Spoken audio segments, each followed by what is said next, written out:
I'm Piper, 34 years old, a real estate agent in the northern suburbs of Dallas. My life has been built from every dollar I earn myself.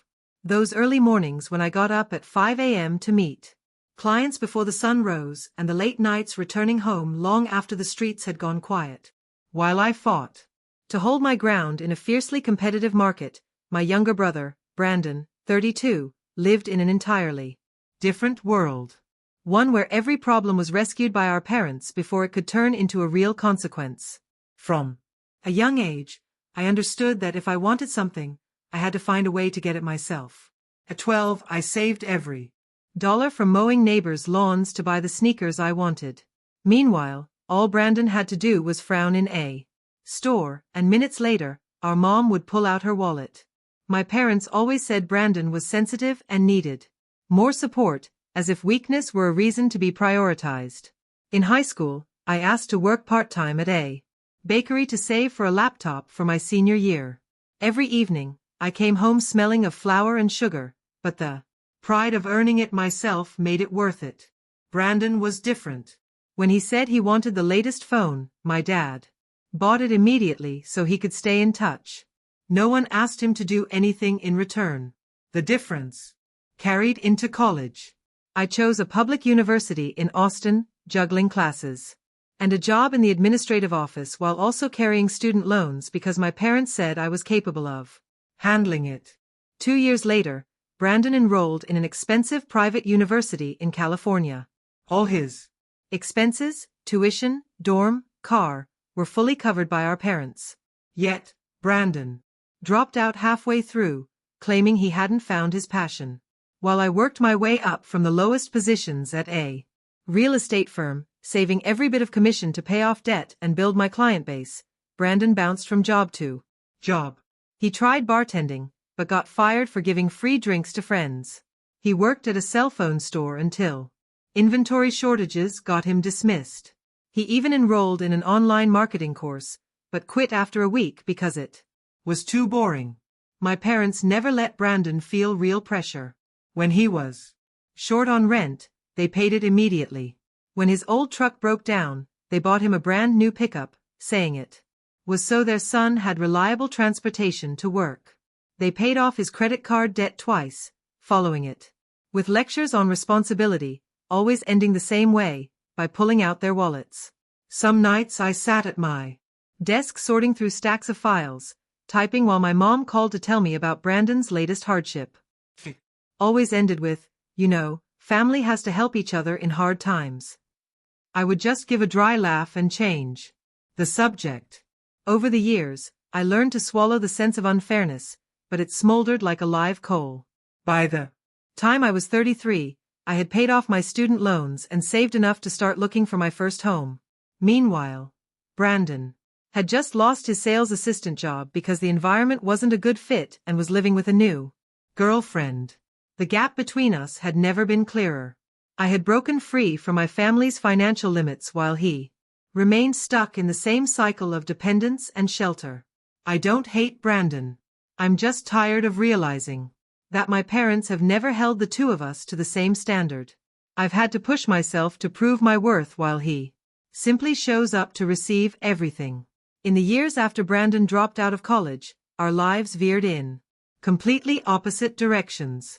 I stayed in Dallas working as a real estate agent, while taking advanced courses to earn professional certifications. Every morning, I ran a few laps around the neighborhood park, grabbed a to-go coffee, and opened my laptop early to answer client emails. Every dollar I made already had a purpose: paying off debt, saving, investing in my work. Brandon, on the other hand, came back to Texas from California with no degree and no clear plan.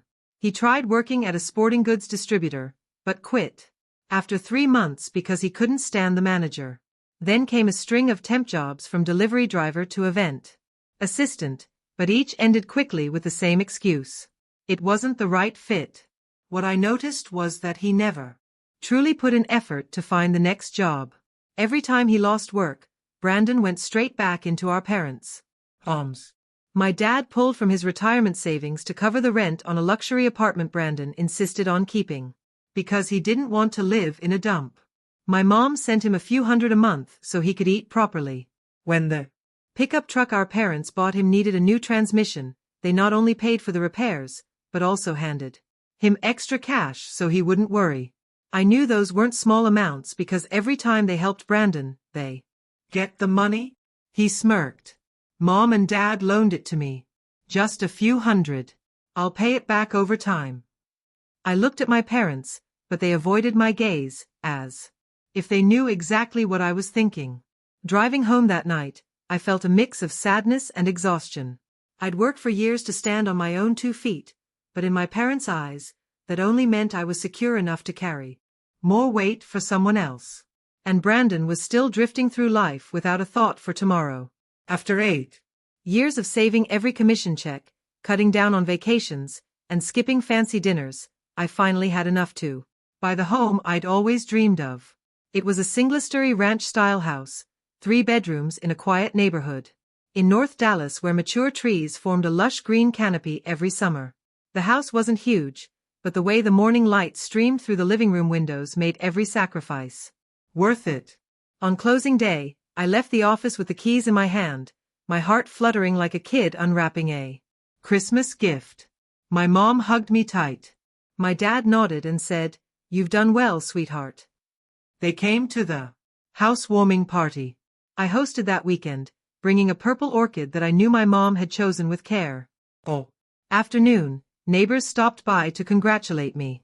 Friends laughed and chatted, and I kept running my hand over the new kitchen counter just to feel the reality of ownership. Brandon showed up almost 3 hours late, wearing a wrinkled t-shirt and holding a beer can. He didn't bring anything except a quick nice place as he walked in. After a bit of small talk, he started complaining about a recent breakup and how he needed a change of scenery. I invited him to stay for dinner, but within minutes, he was looking around and casually said as if it were the most natural thing in the world, "This backyard's huge. Lend me the house next weekend for a party. Piper. I'll invite the whole group. It's been ages since we hung out." I laughed, thinking he was joking, but his eyes were dead serious. "No, I just moved in and I'm not even done unpacking." Brandon shrugged. "Just a few hours. You need to loosen up.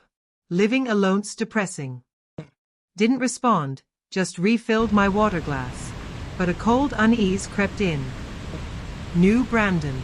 Once he wanted something, he always found a way to get it. Usually by getting our parents to pressure me. Sure enough, that evening, my mom called. "Piper, I heard Brandon wanted to borrow the house for a party, and you said no. It's just a few friends, nothing big." I stayed firm. "Mom, this is my house. I just moved in and I'm not ready to have strangers over." There was a pause before she said quietly, "You always have boundaries, but sometimes you should be more flexible with family." That one sentence showed me exactly how far apart we were. In my parents' eyes, my success was a communal resource, available for Brandon whenever he needed it. Over the next few weeks, I kept busy finishing each corner of my home. I painted the living room walls a warm cream, placed a navy armchair by the reading nook near the window. Every morning, I'd open the curtains and let the sunlight flood in, feeling that peaceful joy of having a space that was completely mine. Brandon was different. He rarely visited unless it was to suggest using the house for this event or that group hangout.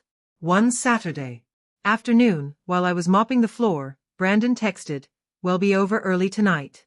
Mom says you won't mind." I froze, heart pounding. No one had asked me, yet everyone had decided. I called him immediately, my voice colder than the AC. "Brandon, let me be clear. This is my house, and I do not agree to anyone coming over without my permission." He scoffed. "You're overreacting. We just want to help you break in the house."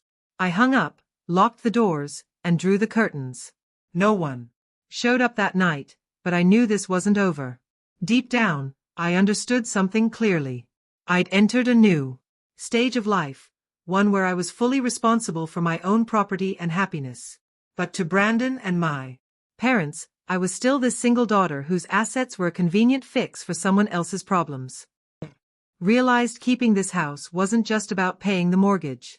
It was about protecting it from hands that saw my boundaries as optional suggestions. Less than a year after I moved into my dream home, hidden problems started surfacing. Like cracks you couldn't patch over. At first, it was just a small leak under the kitchen sink. I figured I'd call a plumber and be done with it. But when they pulled the pipes apart, they found the entire water system was badly deteriorated and would need a full replacement to avoid a burst at any moment. The estimate, over $6,000, made my stomach drop. I had just paid my annual homeowner's insurance and bought a new dining set for the kitchen, so there was no spare cash. I had to dip into my emergency fund. Money I'd spent years building up to fix it. I thought that would be the end of it. But a few weeks later, Texas rainy season rolled in, bringing a worse surprise, a leaking roof. The roofer climbed up, then came down with a grim look. It needs a full replacement, at least $11,000. A patch will only hold for a couple of months. I felt like collapsing right there on the porch. Not just because of the cost, but because I knew if this kept up, the expenses would pile up like quicksand pulling me under. As a real estate agent, I knew the market was at its peak. Home prices in my neighborhood had jumped more than 20% in just 2 years.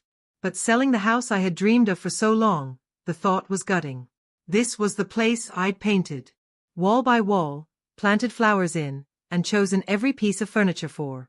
It wasn't just property. It was proof of my years of persistence and sacrifice. That night, I called Emily, my longtime financial advisor. After hearing me out, she sighed. Piper, I know you love this house, but from what you're saying, it's becoming a burden. You could sell now while the market's hot. Take the profit, pay off your debts, and start fresh somewhere more manageable. Her words weren't wrong.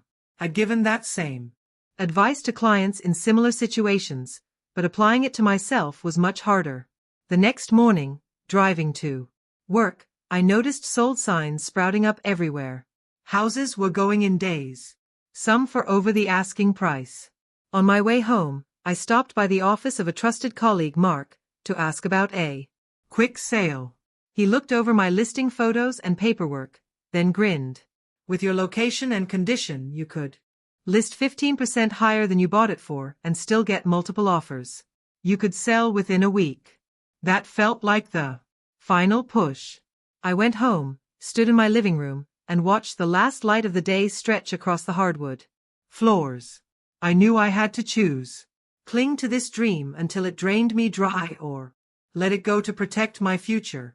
The decision wasn't impulsive. I spent a week running numbers, outstanding loan balance, repair costs. If I stayed, projected profit if I sold, and budget for my next place. Every calculation pointed to the same answer. Selling was the only way to avoid sinking into debt. One thing I kept secret, I didn't tell a soul in my family, especially not Brandon or my parents. I knew exactly how they'd react. Brandon would see it as a golden opportunity to swoop in, and my parents would insist I keep the house. For the family. I needed space and quiet to close the deal before the drama hit. Mark connected me with a young couple who were looking for exactly my kind of home. They toured it on a Wednesday afternoon. I stood on the porch, hearing them gush over the open kitchen and big backyard. Just one day later, they sent in an offer, 5% over asking with a quick close and the option for me to rent back for 30 days while I moved. I signed the papers with a mix of relief and heartache. In less than a month, I'd have to leave the place I'd poured so much of myself into. But I also knew I was reclaiming my financial security, something I'd sacrificed far too long to hold on to a dream that was already cracking. Sunday dinner at my parents' house had been a tradition for years. No matter how busy I was, I made sure to be there at 6 o'clock sharp because my father hated it when anyone was late. That night, I arrived on time carrying a bottle of red wine, still keeping my plan to sell my house a secret. Intended to share it only after all the paperwork was done, avoiding pointless arguments. The moment I stepped inside, I sensed something was different. The table was covered with a new cloth, silverware gleamed, and a chilled bottle of champagne sat in the center. Something I had never seen at an ordinary family dinner. My mother was smiling wider than usual, and my father stood up to hug me, saying, "You're going to be surprised." Before I could ask, Brandon walked in from the living room, wearing a crisp new shirt and neatly combed hair, a rare sight. He held a gift bag, setting it on the table like it was part of some ceremony. My mother tilted her head and smiled knowingly. "Piper, we have good news tonight." Once we all sat down, my father began in a formal tone as if making an announcement. "The family has discussed it and decided on the perfect solution for everyone." Brandon cleared his throat and raised his champagne glass. "Starting next week, I'll be moving in with you, Piper. Just temporarily until I get stable at work again." I set down my fork, looking at each face around the table. My mother nodded and added, "You have a spacious house, and it's a waste for you to live there alone. Brandon can take the spare room, help with cleaning, and keep an eye on things when you're busy." I stayed silent for a few seconds, feeling like I was watching a play in which I'd been cast without being asked. When all eyes turned to me, I smiled faintly and said slowly, "That's a nice plan. But there's one problem." "What problem?" My father frowned. "I sold the house last week." The table fell silent. Brandon blinked rapidly, his mouth opening, but no words coming out. My mother set her glass down. With a sharp clink, her voice sharper than usual. "You what? Sold it? What? Didn't you tell the family?"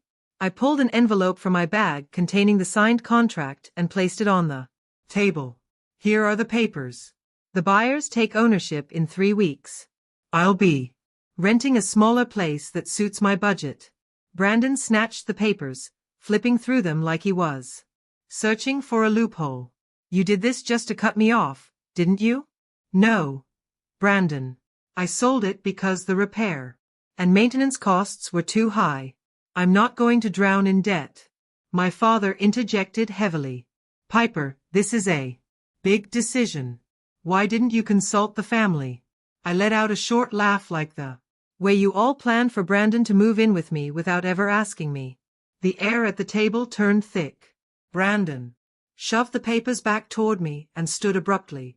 "I already told my landlord I'd be out by the end of the month. Where am I supposed to go now?" "You can rent another place, find a roommate, or stay with Mom and Dad." Looked directly at them. My mother hesitated. "Brandon's room is now my sewing room." My father added, "The storage is full. Clearing it would take time." I laughed, but inside I felt cold, so I'm expected to give up my living plans to clean up someone else's mess. Brandon growled, "You always think you're better than everyone." "No, I just think everyone should take responsibility for their own choices." He stormed out, slamming the door. My mother sighed, her eyes glistening. "You do this and Brandon will have nowhere to stay." "Mom, he's not homeless. He has plenty of options. I'm just not one of them." Dinner ended without anyone touching dessert. As I left, my father said quietly, "I'm proud of you for standing your ground, but this isn't over." Driving home, I knew one thing for sure. Tonight's shock was just the beginning. Their plan had collapsed and they would find another way to pull me in. But this time I was ready. Brandon came back the next evening, not to reconcile, but to keep pushing. He stood on the porch, hands in his pockets, voice flat. "Piper, I'll be straight. I need a place to stay. And I think you should do the right thing for the family." I opened the door just enough to block it, not inviting him in. "The right thing for the family, Brandon, doesn't mean sacrificing my own life to make room for someone who refuses to take care of himself." He raised an eyebrow, smirking. "Still the same attitude." "Swear, you always think you're the only one who works hard." "No," I replied, evenly. "I just know that at 32, you're more than capable of taking responsibility for your own choices." My parents arrived moments later. Mom stepped in first, eyes full of reproach. "Piper, I don't understand why you're being so hard. You know how tough things have been for Brandon. Mom, things are Tough for him because everyone shields him from consequences. How many times have you paid off his credit card debt? Dad bought him a new car, covered his rent. You call that helping, but really it's keeping him from growing up. Dad. Cut in voice stern. We're family. When one person has a problem, the whole family shares it. I'm not against helping, I said, looking straight at him. But helping means giving them a way to stand on their own, not turning someone else's home into a permanent rescue station. Brandon gave a short mocking laugh. Listen to you like you're some family therapist. Truth is, you just don't want to share because you're selfish. Selfish. I raised an eyebrow. When I was 19, I paid for my own tuition and worked 2 jobs. No one offered to share anything with me. When my car broke down, I rode the bus for 4 months while you got a brand new car from Mom and Dad after 1 phone call. If selfish means protecting what I've worked my tail off to earn, then yeah, I'm selfish. Silence filled the room. My parents exchanged uneasy glances. Mom spoke softly. But you're in a much better place than Brandon now. You can afford to help, so why not? Because if I do, it'll happen again. He'll live comfortably with zero motivation to change. And next time, help will turn into taking full responsibility all over again. Brandon's tone sharpened. So, you want me on the street? No. You can crash with a friend, find a roommate, or stay with Mom and Dad. Dad shook his head. The spare room's full of stuff, and there's no time to clear it. Then clear it, I sighed. If you're willing to help, that's the most logical way. Brandon shot me a look, then turned to them. See, she just wants to kick me out. Felt my anger rising, but kept my voice calm. Brandon, no one owes you a place to live. Just like I was never owed someone to pull me out of hard times. If you really want to change, you'll find a way. If not, you're choosing to stay where you are. Mom's eyes welled up. Hearing you say that, it hurts me. Mom, it hurts me too. Being put in the position of carrying everyone else's load just because I take care of myself. Fairness isn't treating everyone exactly the same. It's setting the right expectations and letting them face their responsibilities. Dad stood as if to end the conversation. All right, Piper, I understand your point, but remember, no matter our differences, we're still family. I know. I nodded. And because we're family, I'm telling the truth. When they left, I stood in the doorway watching. Brandon didn't look back, stomping to his car and slamming the door so hard a neighbor glanced over. I knew things wouldn't be peaceful right away, but at least I'd finally said what I'd kept in for years, and this time I wouldn't take it back. Had just shut the door when my phone buzzed. A text from Brandon. You'll regret this. I stared at it, exhaled slowly, and set the phone on the table. Inside, I felt only relief because at last the burden called taking. Responsibility for someone else had been lifted, even if it was only the first step. Just 2 days after the argument, I got word from Mom that Brandon had moved back in with our parents. At first, I figured it would be like every other time.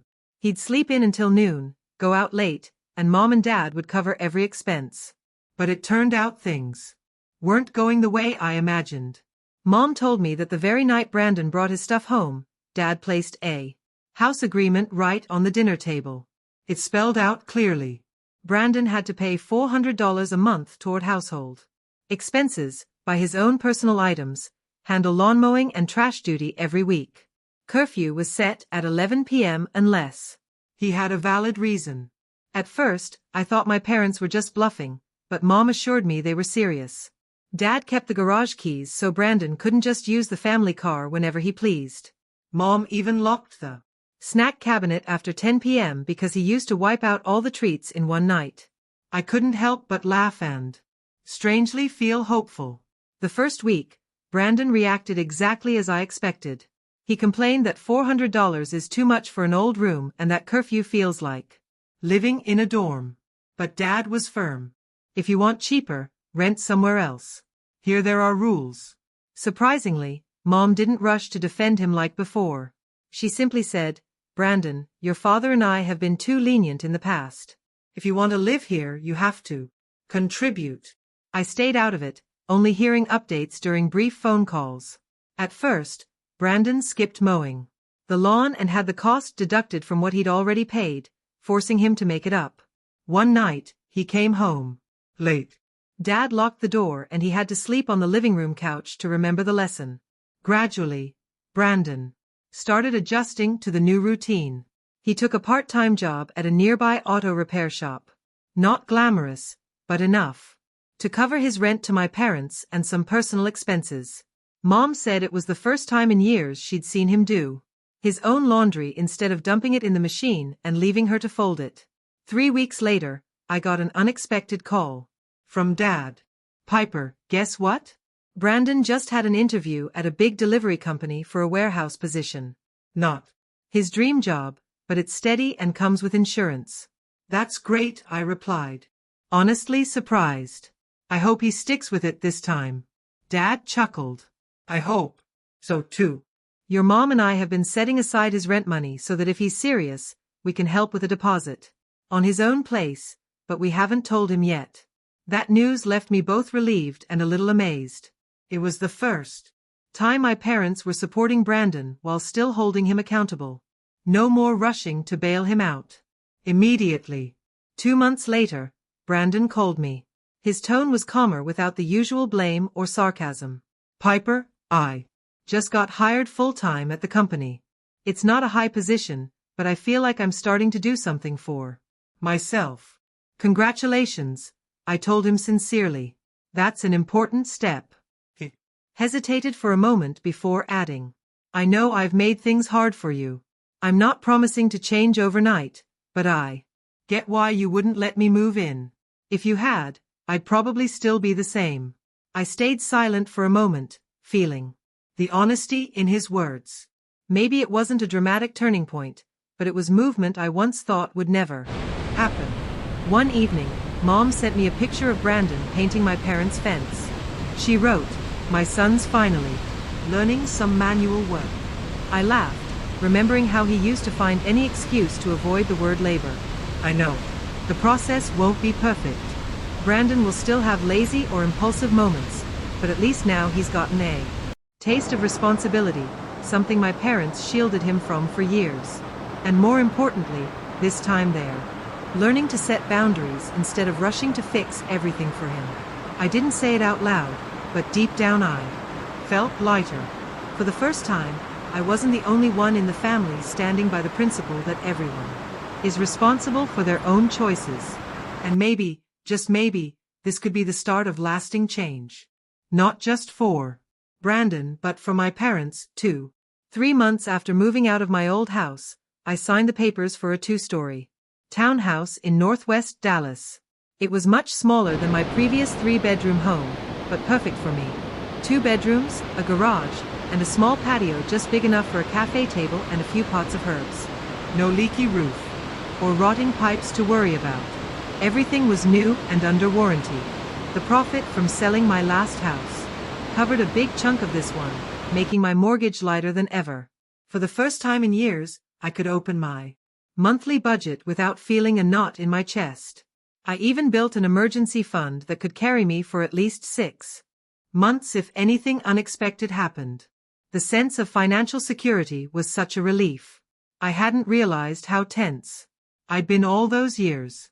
On moving day, Mom and Dad came to help, bringing a simple lunch and a few old decor pieces I'd once loved. No hints about Brandon needing a place to stay with his sister like before.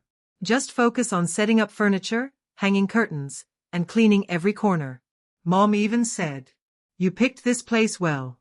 Manageable, easy to care for, close to everything." I smiled, saying nothing, but felt the shift in her tone. Brandon stopped by that afternoon with a gift basket of roasted coffee and homemade cookies, something I never thought I'd see. He glanced around and nodded. "This suits you." "Small, but tidy and warm." I replied, "Yeah, I wanted something easy to manage. No more spending every weekend fixing something." We didn't revisit old fights, but the silence wasn't tense anymore. Brandon said he'd saved up from his delivery company job and was looking for a one-bedroom near work. I want to sign the lease myself, no parents co-signing, he added. I was surprised but just nodded. That's good. Doing it yourself will feel different. Over the next few weeks, family dynamics leveled out. My parents no longer called me over every small problem Brandon had. Instead, they shared stories of him solving things like picking up extra shifts to cover a car repair or negotiating rent with a new landlord. Mom even admitted in a private conversation, "You were right, Piper."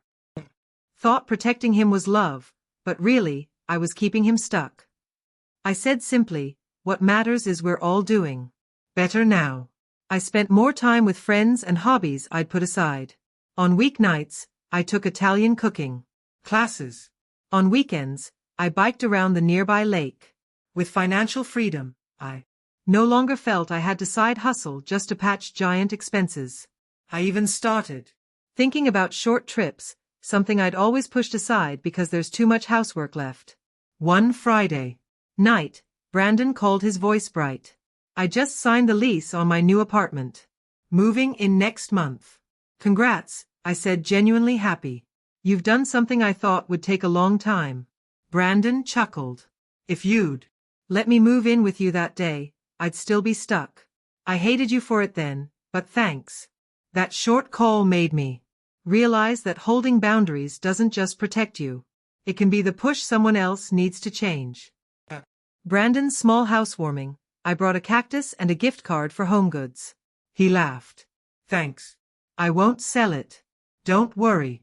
The whole room laughed, and for the first time in years, a family gathering felt free of that quiet, heavy tension. Looking back, I know this journey wasn't just about buying or selling a house. It was about learning to choose what truly serves my life while letting others take ownership of theirs. And in this little townhouse, I found something my bigger house never gave me: lasting peace. My story shows that sometimes letting go of a dream isn't failure. It's the turning point to finding true balance.